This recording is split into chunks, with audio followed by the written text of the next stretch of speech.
Supreme court से 2 तारीख को एक बहुत इम्पॉर्टेंट चीज़ निकल कर आती है, जिस पे सुप्रीम कोर्ट ने कई चीज़ों पर संदेह जताया है और बाकायदा उन्होंने अपना जो है पूरा पोर्टल पर डाला है कि किस तरह से जो है एक व्यक्ति को जो है समय से पहले वो खुद अपनी स्वेच्छा से जो है वो रिटायरमेंट लेता है, फिर उसको जो है 24 घंटे के अंदर अंदर जो चुनाव आयुक्त तो जो है घोषित किया जाता है।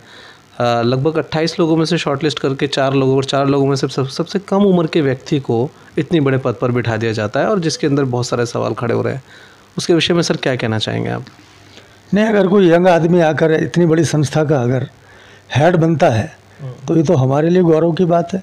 उसमें ज़्यादा एनर्जी होगी, ज़्यादा सोचने समझने की उसमें ताकत होगी, क्योंकि जो अपना रिटायरमेंट का फार्मूला है तो आप मेरे से ज़्यादा समझ सकते हैं कि अगर एनर्जेटिक आदमी को आप वहाँ बिठाओगे तो ज़्यादा उसमें कोई नए नए एक्सपेरिमेंट होंगे और कोई बेहतर फार्मूला वो निकाल कर मुख्य चुनाव आयुक्त लाते हैं। लेकिन हमारे यहाँ तो जो है जो तीनों चारों आधार हैं, स्तंभ है, उनमें हमारी न्यायपालिका भी है, उनमें हमारी कार्यपालिका भी है, उनमें हमारी मतलब जो है आप भी हैं।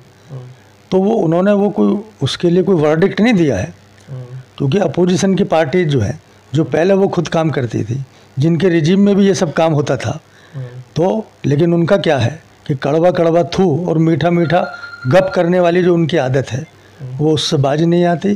तो उन्हीं में से कोई आदमी जो है वहाँ सुप्रीम कोर्ट गया, तो सुप्रीम कोर्ट ने कोई वर्डिक्ट नहीं दिया, एक रिमार्क्स दिया कि भाई हमारा ऐसा सुझाव है कि भाई उसमें कोई अपोजिशन का एक लीडर भी हो, उसमें हमारे कोई सुप्रीम कोर्ट का चीफ जस्टिस भी हो। तो हम तो सदा जो है न्यायपालिका के जो है कुछ भी अगर बोलती है तो उसका सम्मान करते हैं। और ये ऐसी पहली सरकार है जो सब जितने भी न्यायालय का कोई भी अगर ऐसा वर्डिक्ट आता है, रिमार्क्स आता है, तो उस पर पूरी तरीके से जो है नहीं अगर कोई प्रतिबद्धता अगर कोई जाहिर करती है तो हमारी नरेंद्र मोदी जी की सरकार करती है। आगे जाकर उस पर क्या मतलब जो ऐसा फार्मूला बनेगा, अभी वाली व्यवस्था में क्यों वो चेंजिंग चाहते हैं अपोजिशन की पार्टी, जबकि 2014 से पहले तो उन्होंने कई लागू करा हुआ फार्मूला है।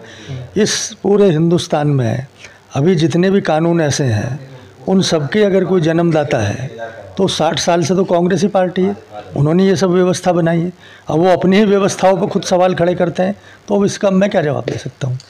बिल्कुल। अच्छा सर, ये बताइए कि एक चीज़ हमने नोटिस की, अगर वो दुबे हो या अतीक हो, बाबा जी का बुलडोजर सब पे बराबर चला है, उनका कार्य बड़ा सब पे बराबर हुआ है।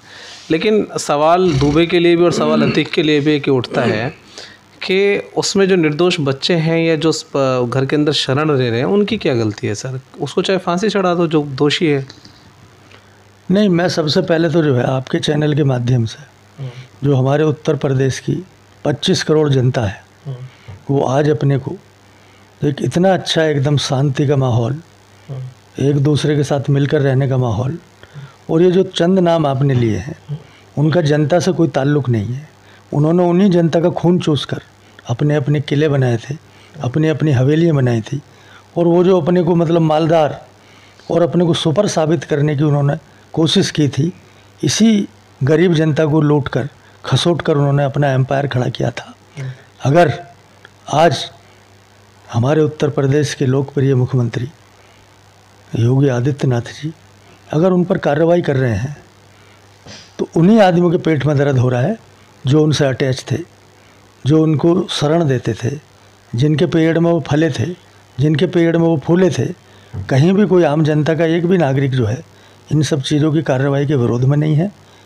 इनके विरोध में वही हैं जो उनके शरणागत थे, जिनको उनका मतलब जो है वोट बैंक की तरीके से इस्तेमाल करने के लिए उनके धन का और उनकी गन का इस्तेमाल करते थे, उनके ज़रूर पेट में दर्द हो रहा है। योगी जी की कहनी और कथनी में फ़र्क नहीं है। उन्होंने सदन में बोल दिया था कि खाक में मिला देंगे। वो शुरुआत जो है ज़बरदस्त तरीके से, वो बड़ा फास्ट ट्रैक पर चल रहा है काम। नहीं, ये उन्होंने नहीं करा है। अभी आप समझिए कि वो कितना मतलब जो है जो वहाँ के जो पुराने विधायक को मारने वाले आदमी, उन्होंने उसके गवाह को सरेआम मतलब जो उसको मारा, गोलियों से भूना। एक हमारा जवान जो है पुलिस का वो शहीद हुआ, तो अपोजिशन की पार्टी उस चश्मे से क्यों नहीं देखती? वो अतीक के, मुख्तार के और दुबे के चश्मे से देखना चाहती हैं। ये वो उत्तर प्रदेश नहीं है, ये भारतीय जनता पार्टी के शासन का, योगी जी के शासन का उत्तर प्रदेश है। उन्होंने उस कार्रवाई के बाद में ये मिट्टी में मिला देने का सरेआम बयान दिया था।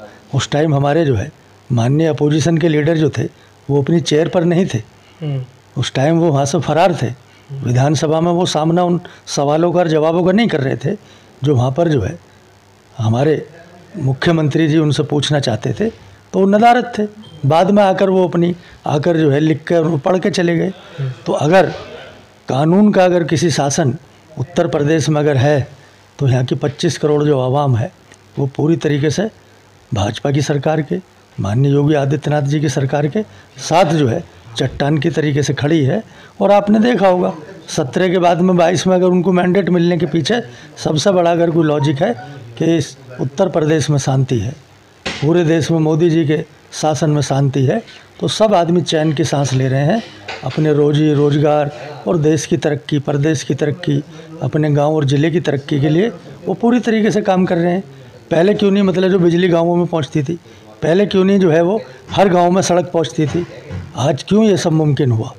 तो ये उनको अपोजिशन की आंखों पर अभी भी वो रेबेन का चश्मा लगाकर घूम रहे हैं, वो नहीं देखना चाहते। 5-5 जो है उत्तर प्रदेश में एक्सप्रेस वे बने हैं, 5-5 अंतर्राष्ट्रीय एयरपोर्ट बने हैं, वो उस चश्मे से नहीं देख रहे। वो उत्तर प्रदेश की जनता को आज भी अतीक के चश्मे से, मुख्तार के चश्मे से और दुबे के चश्मे से देखना चाहते हैं, लेकिन उनको उत्तर प्रदेश की जनता बिल्कुल बर्दाश्त करने के मूड में नहीं है। वो चैन की बंसी लेकर आज जो है उत्तर प्रदेश के विकास में जो है ये जनता लगी है। उसका ही परिणाम है कि 23 लाख करोड़ रुपए के MOU साइन हुए हैं। तो लोगों ने आकर देखा ना, यहाँ पर देखा कि भाई यहाँ पर हम उद्योग लगा सकते हैं, रोजगार दे सकते हैं। तो उसके पीछे सबसे बड़ा कारण हमारे माननीय योगी आदित्यनाथ जी और इस देश में माननीय मोदी जी।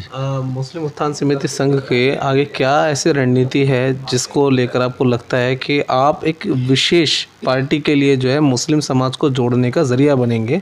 क्या आपके जो कोई आपकी कैबिनेट बैठी है या क्या आपके निर्णय है, क्या आपके सर आपकी प्लानिंग है?